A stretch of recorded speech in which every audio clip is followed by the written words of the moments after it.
Thank you. Good afternoon. Good to see everybody. Glad you're here.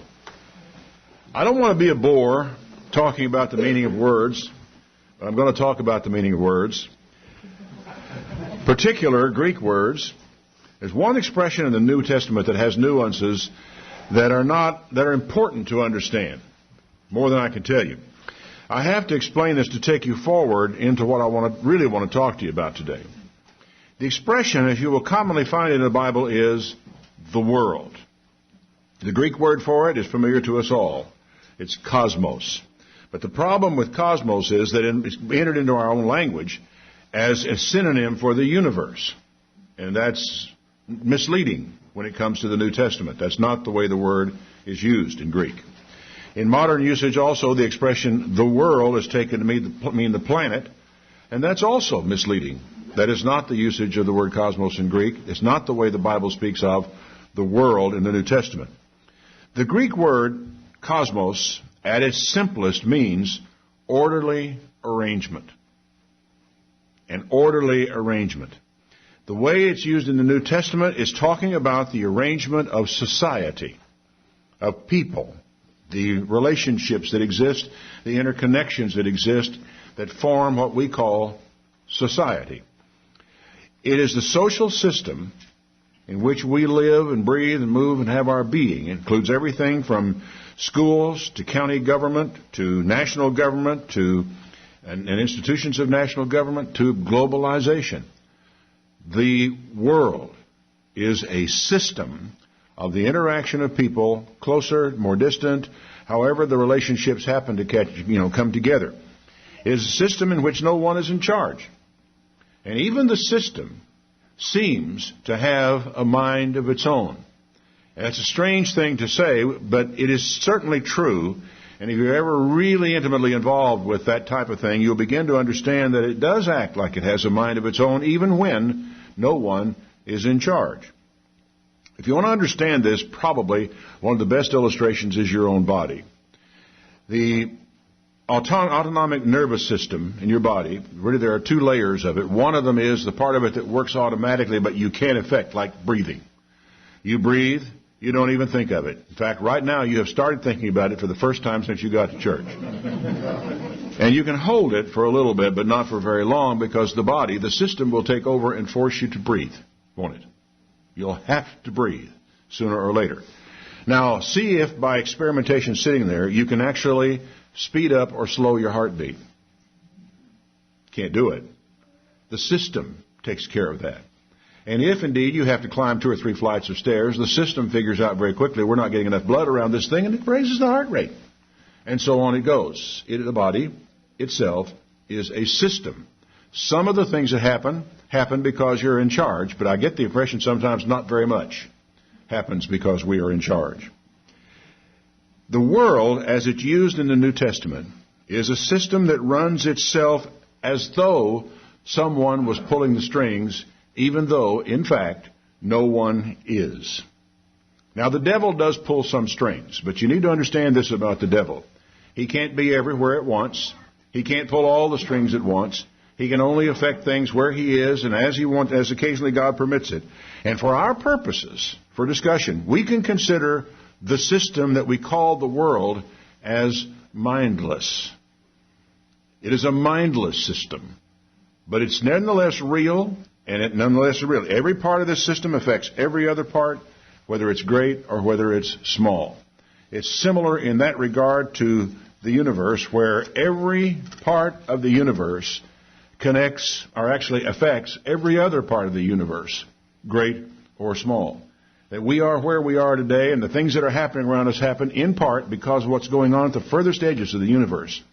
Because every item in the universe that has mass affects every other item that has mass, greater or lesser, depending upon size and upon distance. So we are a part of the system. We are in the world. We can't get out of the world. We have to live in the world, and we affect the system, and the system affects us. The world seems almost designed to keep us from God.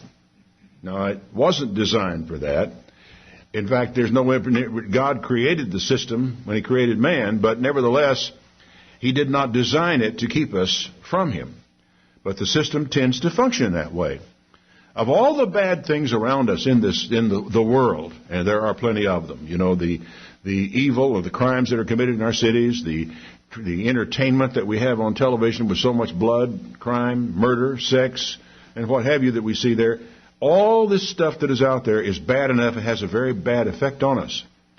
But I think the worst thing the system does to us, the world does to us, is to steal our time.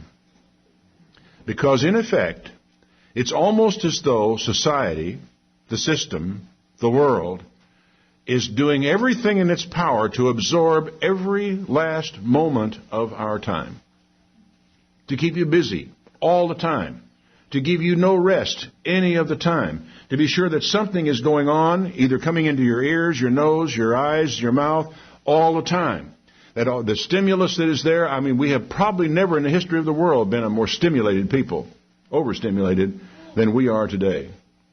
And so the world completely occupies us in the way we try to live our lives. Time is inexorable. Every tick of the clock takes you one step closer to the grave, and there is not a blessed thing you can do about it. Not about time. Time is inexorable. It is almost as though also, in taking away our time, the world does not want to give us time to think about the things we do. And you know, I don't know if you can think this through in your own life and the mistakes that you have made in your life, but it's a very common response for human beings that when we're going to do something we really know we shouldn't do, we do it quickly. We want to blaze right on through with it. We don't want to give ourselves time to think. Well, it isn't just us. The world seems designed not to give us time to think about the things we're about to do before we do. And this is dangerous beyond anything that I can say to you. Now, is there anything we can do to beat the system? To keep it from doing this to us? Yep, there is. Years ago, and this came really kind of out from left field to me personally, but it was very important that it did. I was a vice president in a much larger church organization, and one of the senior vice presidents hired a gentleman from Pepperdine to come over and do some management workshops and seminars with us. His name was Jim Stark. And it was extremely valuable because he had us read particular books. We had you'd have a management book to read between one class 1 week, and the very next week we're back to have read it so we can talk about it.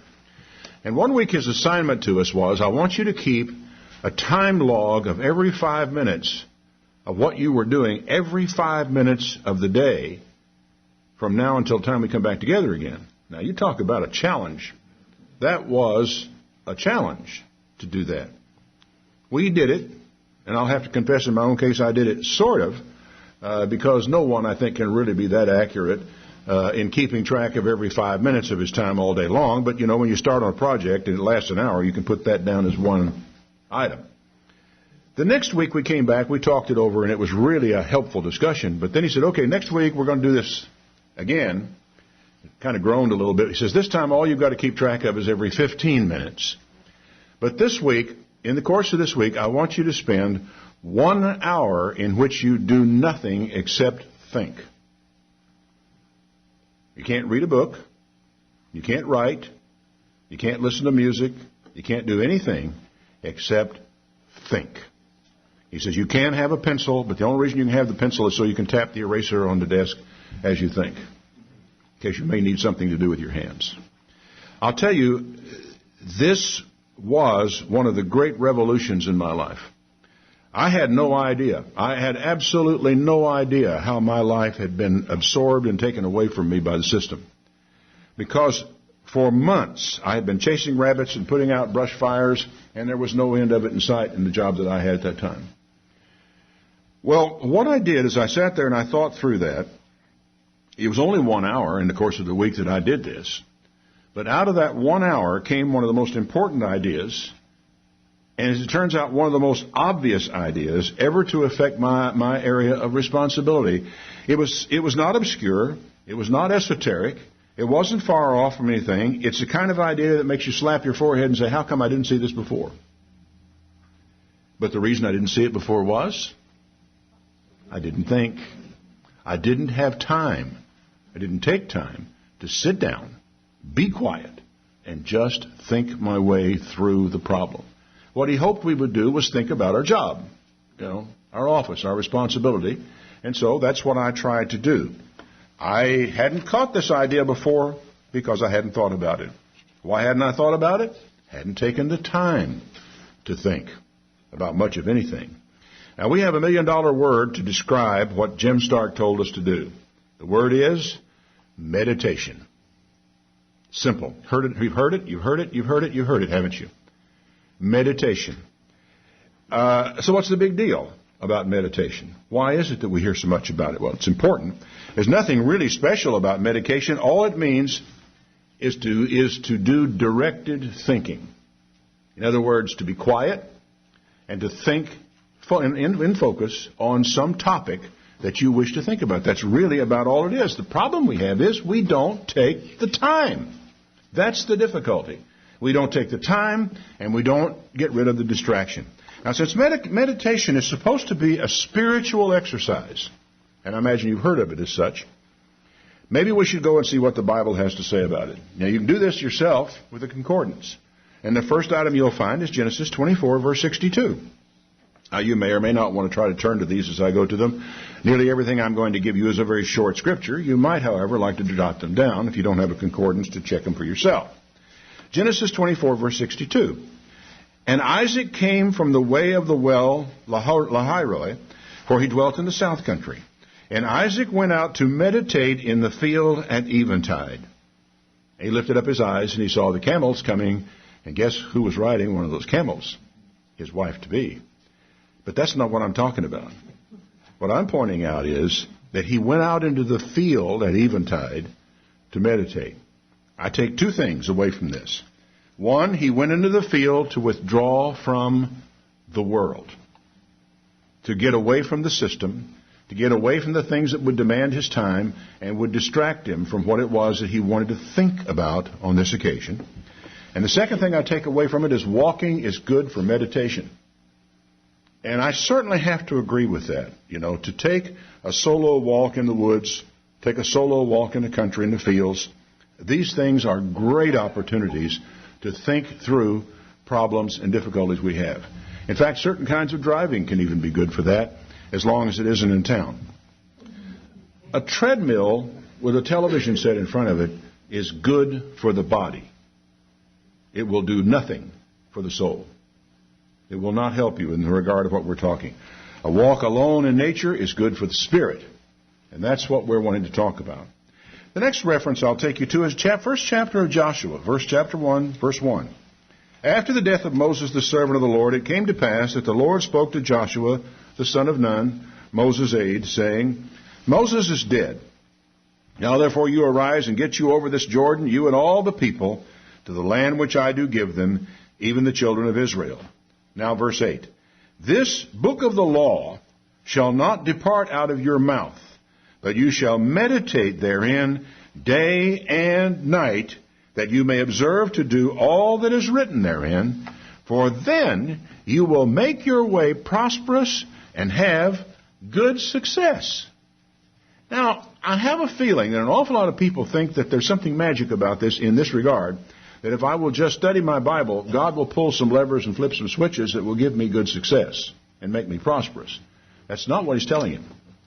He's saying that if you will take the time to think day and night about my law will make you successful and prosperous. That's what he's talking about, is the natural result of where your heart and your mind is. Why am I not more successful and prosperous? Probably haven't thought very much about it when you get right down to it. So I take my third and fourth points from this. Meditation is about something. Catch that? Meditation is about something. You're not just out there wondering, letting your mind wander to whatever there is going on. You are there to deal with an issue, something that's on your mind. Second, it is more than a once-a-day activity. It is something that you do day and night. Now, just to underline this, Psalm 1 says kind of the same thing. It says, blessed is the man that walks not in the counsel of the ungodly, nor stands in the way of sinners, nor sits in the seat of the scornful. All very familiar.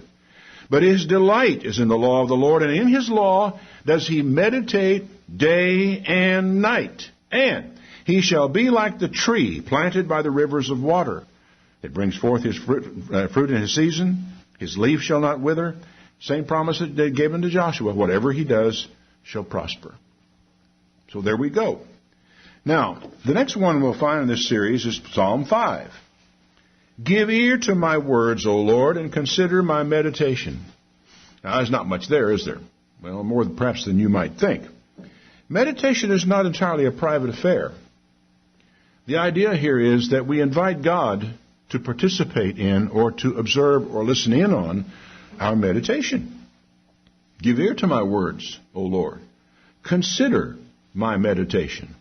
So I'm not just out here meditating about my own stuff all by myself. We're talking about something now that we think might be of concern to God that we have turned our heart and our mind to. And we ask God to look upon and to consider what we're doing, what we're thinking, how we're developing it. It's like the song we sang a minute ago. Breathe on me, breath of God, until my will is lost in yours. And so many things in that psalm that really relate in a way, in that song we sang, that relate to this, that we have a continual contact, a continual thinking about these things. I mean, it's not that you pray all the time.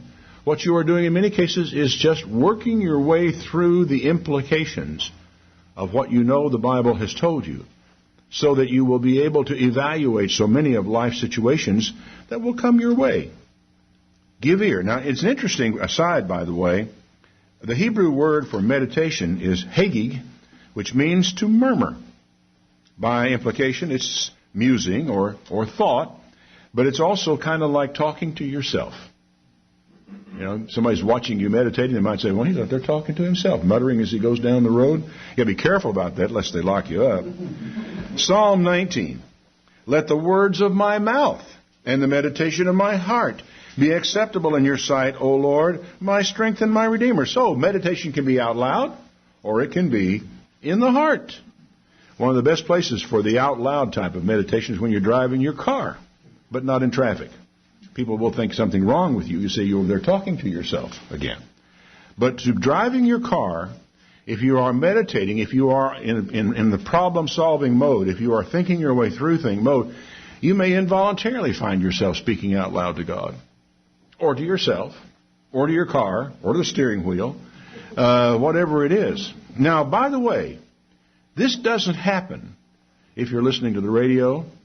It doesn't happen if you're listening to a tape. It doesn't happen if you're listening to music. It doesn't happen there. There may be a little bit, depending on the music, it may be okay. But by and large, this happens when you are quiet and your environment is quiet.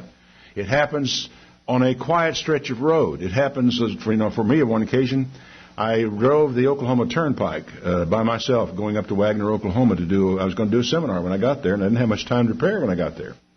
So I worked that whole thing out. I turned the radio off, no music, no political arguments or any of that stuff. Turned the radio off, and all the way between somewhere around about Paris and Wagner, Oklahoma, I prepared that seminar as I drove the car. Because driving the car tied down that one side of my mind and left the other side of my mind free to work the problems out that I would have to work out in order to present the seminar I was going to. So, by all means, talk aloud when you're driving, but yelling at other drivers does not qualify as meditation. Psalm 49, one verse. My mouth shall speak of wisdom, and the meditation of my heart shall be of understanding. Okay? When you're doing any kind of an activity, and meditation is no exception, you need to have an objective you're going for. And here is one of the primary objectives, is to come to understanding. And that was what I was working on all the way to Oklahoma, was to try to be sure, A, that I understood, and B, that I would find a way of helping the audience who listened to me understand what it was that I was working my way through. And so I went, and so I did. One of the goals of meditation is coming to understand. Now here's an exceptional one. Psalm 63, verse 6. When I remember you upon my bed and meditate on you in the night watches. I'm not going to ask for a show of hands of how many of you occasionally find yourself lying awake at night. Because you all do. Nobody gets through this life without lying awake some at night.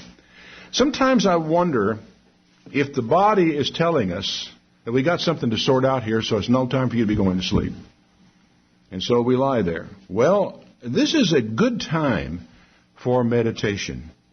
When I remember you upon my bed, okay, everything's quiet. Dog's out, cat's out, or the dog's asleep at the foot of the bed or wherever the dog sleeps, and here you are, staring at the ceiling in the dark, unable to sleep.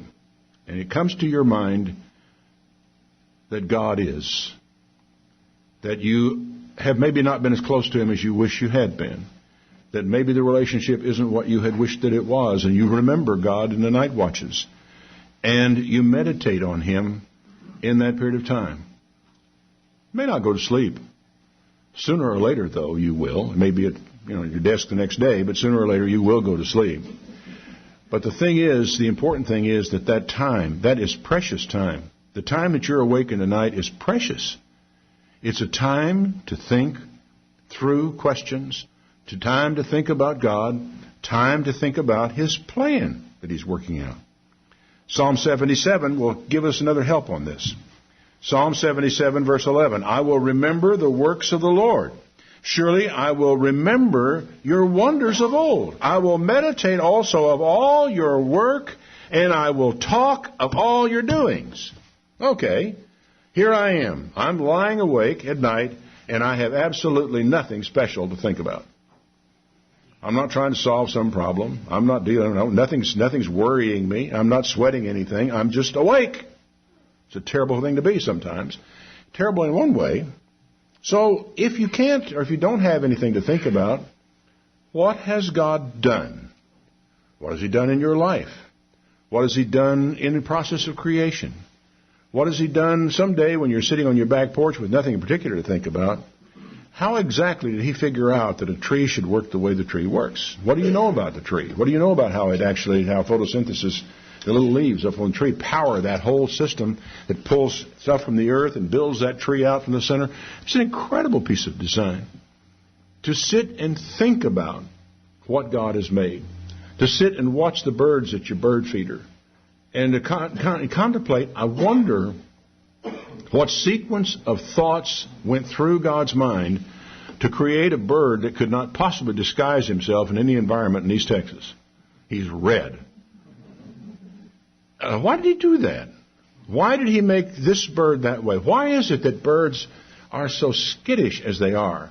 Why is it that they don't move their heads slowly? Every movement that a bird makes is instantaneous. Every single one of them. And they don't just put their head down and eat. They put their head down and take a bite, and they look. And they look. Why are they doing that? Because they're spooky. They don't nothing creep up on them. That's how they survive, how they stay alive. I will remember the works of old. I will remember your wonders of old. I'll remember all the stuff you've done, and I'll talk of your doings. I'm going to talk about what you do. Psalm 104. Here's another way. I will sing to the Lord as long as I live. I will sing praise to my God while I have my being. My meditation of Him shall be sweet. I shall be glad in the Lord. Singing is a kind of meditation. When you don't have anything else to talk about. One of the reasons we sing these hymns over and over and over again is to worship God together, and also to implant them in our minds and in our hearts so that when we're driving our car down the road, we can sing these songs. We can get ourselves one of the little CDs that has the music that goes with it and stick it in the player, and we can sing along with it. We can do any number of things to sing the praises of God, to sing about Him. And it is a kind of meditation that can be especially sweet at times in our lives. Psalm 119, 148. My eyes stay open through the watches of the night so I can meditate on your precepts. One reason, why am I awake? I'm awake so I can meditate. 7 times in the 119th Psalm, the psalmist speaks of meditating on God's law. It was the thing that he spent time thinking about. Now, we do some of that. We worry our heads sometimes over whether or not we should go out to dinner in a restaurant on the Sabbath day, whether or not we should wash dishes on the Sabbath day. What about making the bed on the Sabbath day? What about working 5 minutes after sundown, on a Friday? What about all the many questions about the law of God, and many questions that you don't have because you don't know what the law says? And then if you did know, you'd have questions. Things you would naturally go ask somebody for a ruling on, but it's not what you're supposed to do. What you're supposed to do is to be quiet, get out of the world for a little bit, and sit and think this thing through. Why did God say this? How did He expect a man living in the modern world to make it work? To ask these questions and to work your way through them in a moment of quietness. The Holy Spirit will be with you. It will help you understand. In fact, Jesus said, when the Spirit of truth has come, it will bring you or bring to your memory all manner of truth.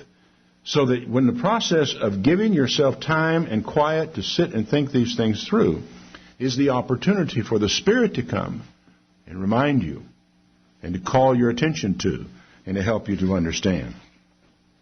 In this New Testament, there's not a lot of the word meditation, but the idea is there nevertheless. 1 Timothy chapter 4, Paul wrote and said, "Don't neglect the gift that is in you, which was given to you by prophecy." It's 1 Timothy 4:14. The gift which was given to you by prophecy with the laying on of the hands of the presbytery. Meditate on these things. Give yourself wholly to them, that your profiting may appeal to all. Now, what he's saying here is to spend some time meditating and thinking through the gifts that God has given you. You can start with your talents. And then you can start with other things that have come into your life, maybe that are connected with those talents. And to begin to consider, how can I serve God? How can I serve His people? How can I serve His church? What has He given me, and what should I do with the things that He has given me? It's a prime object, a prime purpose of meditation. Now, I've given you a list of things. I'm going to run down them once here, and I'll come back to them a little bit at the end of the sermon. First, you withdraw from the noise and the confusion of the world.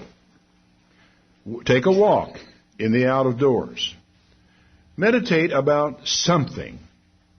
Find something, a topic, an object. Meditate more than once a day. Meditate with God. Meditate aloud. Meditate in silence. Meditate to understand something. Meditate in bed when you can't sleep. Meditate on the works of God. Sing songs as a form of meditation. And think about the gifts of God and the responsibilities they have conferred upon you.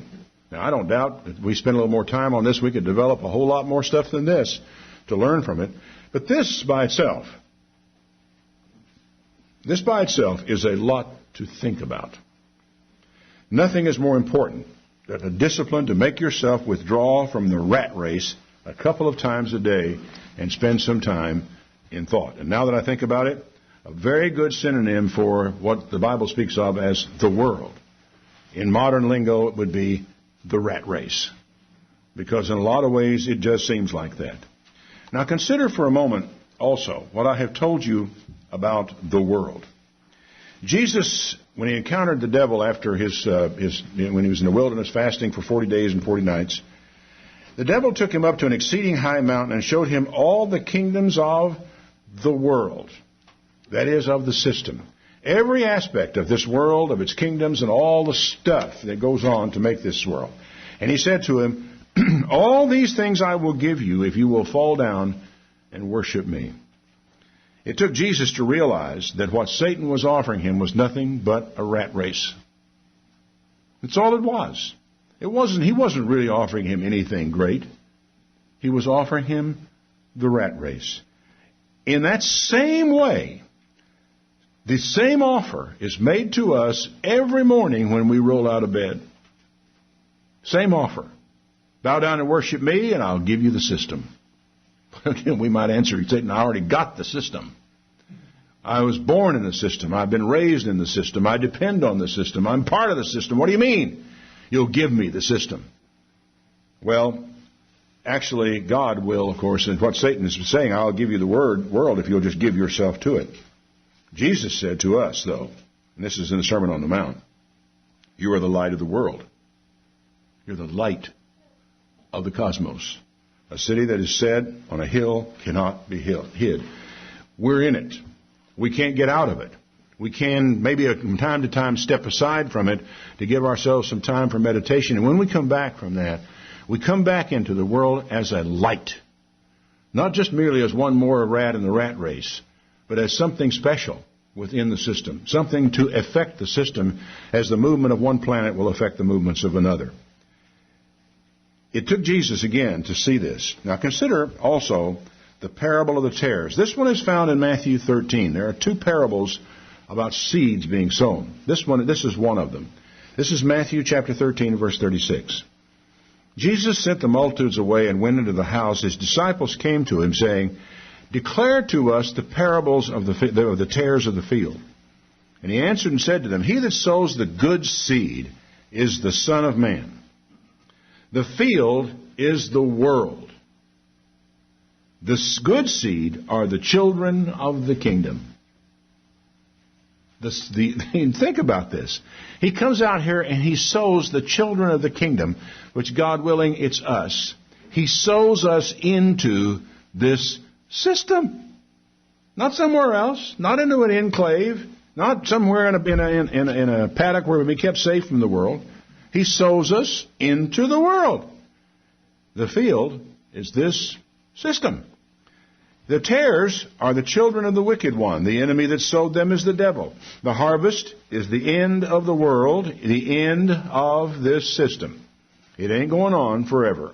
The harvest takes place at the end of it, and the reapers are the angels. Therefore, the tares are gathered and burned in the fire. So will it be in the end of this rat race. The end of this system. The end of what it is that we're living in. The Son of Man will send forth his angels, and they will gather out of his kingdom all things that offend and them which do iniquity, and shall cast them into a furnace of fire. There shall be wailing and gnashing of teeth.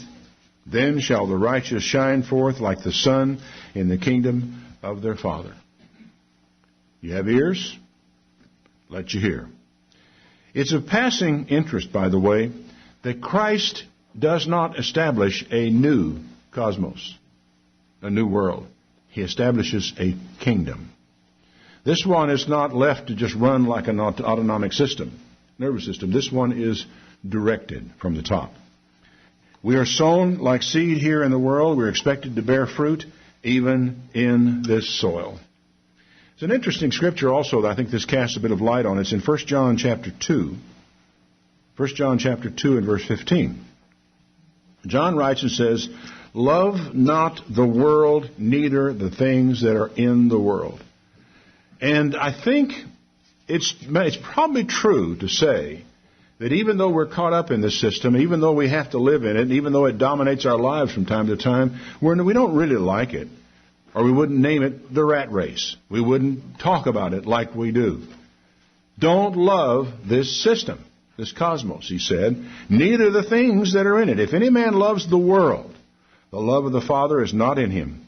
For all that is in the world, the lust of the flesh, the lust of the eyes, the pride of life, is not of the Father, it's of the world. And the world is a system that will keep us away from God if it can. It's a system that for some reason, mindless though it is, does not want us to think. It doesn't want us to think not only about God, it doesn't want us to think, period. It wants to keep us busy. It wants to keep our nose to the grindstone, to keep our shoulder to the wheel, to keep us pushing on and burning the candle at both ends. So there is no time in our lives in which we can come to consider what's happening, what we are doing, what God is doing, where we're going with all this, and what it's for. Then there's another parable of Jesus, the sower and the seed. You're familiar with it, so I'm not going to take the time to read the whole parable to you. But there is one category of seed here, we'll call it, in Mark chapter 4, verse 18. These are they who are sown among thorns. They are people who hear the Word, and the cares of this world, and the deceitfulness of riches, the lusts of other things entering in, choke the Word, and it becomes unfruitful. I can't think of a better expression for what happens to most of us day in and day out in our lives. That the cares, it's not that things that we can toss off usually, we have to do something about them, but that the cares of this world and the deceitfulness of riches, not necessarily even a whole bunch of it, but some, and the lust of other things. It's just the desires, the world, the things that the world tries to prompt us to do and to be involved in. These things just eat us alive. And I think this may be our greatest danger because it is so subtle. The cares of the rat race, the smothering effects of a society that wants to consume every moment of your time in things trivial or important. It doesn't matter as long as they leave you no time for God. Just to smother us, to keep us buried where we have no way to go. Our only escape, salvation, is to get away from the rat race for some time every day of our life. There are no mountains to climb. There are no techniques to master. You don't have to sit cross-legged on the floor saying the same word over and over and over again, as some people suggest meditation is. It's simple. You withdraw from the noise and the confusion of the world for a time to be alone with God. Take a walk out of doors. Not necessarily trying to get your aerobic exercise in, but to be in nature and to be alone with time to think. Think about something. Meditate more than once a day. Invite God into your meditation. The words keep coming back to mind for me. Let my meditation be acceptable in your sight. Meditate aloud. Meditate in silence. Talk to yourself. Talk to God. Meditate to understand something. Meditate in bed when you can't sleep. Meditate on the works of God if you're not trying to solve some problem. Sing songs as a form of meditation, and think about the gifts of God that He's given to you and the responsibility that came right along with the gift that He gave to you. Don't just let it be. Think about it. Drag on it. Be like a little puppy with his bone where he has to gnaw it and gnaw it and gnaw it and gnaw it until finally he begins to get through to whatever it is he's after in the thing. Say goodbye to the rat race and give some time and attention to the condition of your soul.